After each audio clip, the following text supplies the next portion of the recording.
Hi folks, Sasha here from TT Liquor, and we're gonna make a beautiful classic called the Sazerac. And for this, we teamed up with no other than the original Sazerac brand, which is a delicious, really Moorish bourbon from the States. So I hope you enjoy it. Over to you, Kay. Hi guys, it's Kay. I'm back here at TT Liquor, and today I'm going to be showing you how to make one of my favorite classic cocktails, which is a Sazerac. I'm going to start by taking my rocks glass and rinsing that with some absinthe. I've got a little bit of absinthe here.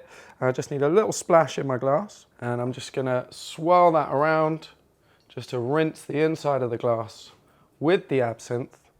And then I'm going to go ahead and just fill that glass with crushed ice just to let it chill while we make the cocktail.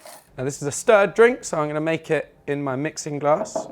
And the first thing we need is some sugar. Now you could use just a sugar cube for this, but I find you get a smoother, more consistent drink by using sugar syrup. So I've got some nice plain simple syrup here, and we just want a little bit, not too much, maybe about 10 mils of our sugar syrup.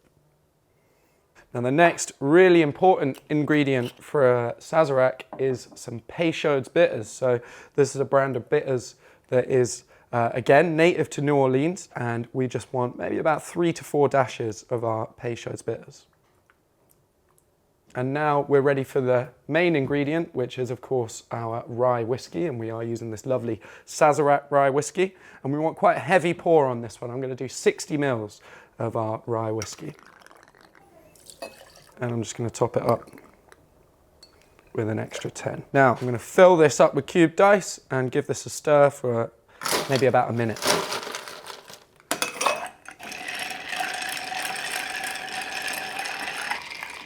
I'm going to take my glass, which has been chilling with the absinthe rinse. I'm going to discard the crushed ice and any of the leftover absinthe that's in there. And now we're going to serve this straight up in this nice chilled rocks glass. So I'll take my julep strainer and just strain that directly into the glass.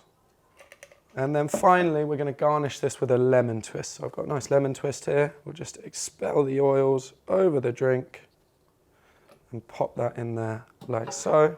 And that is our Sazerac ready to drink.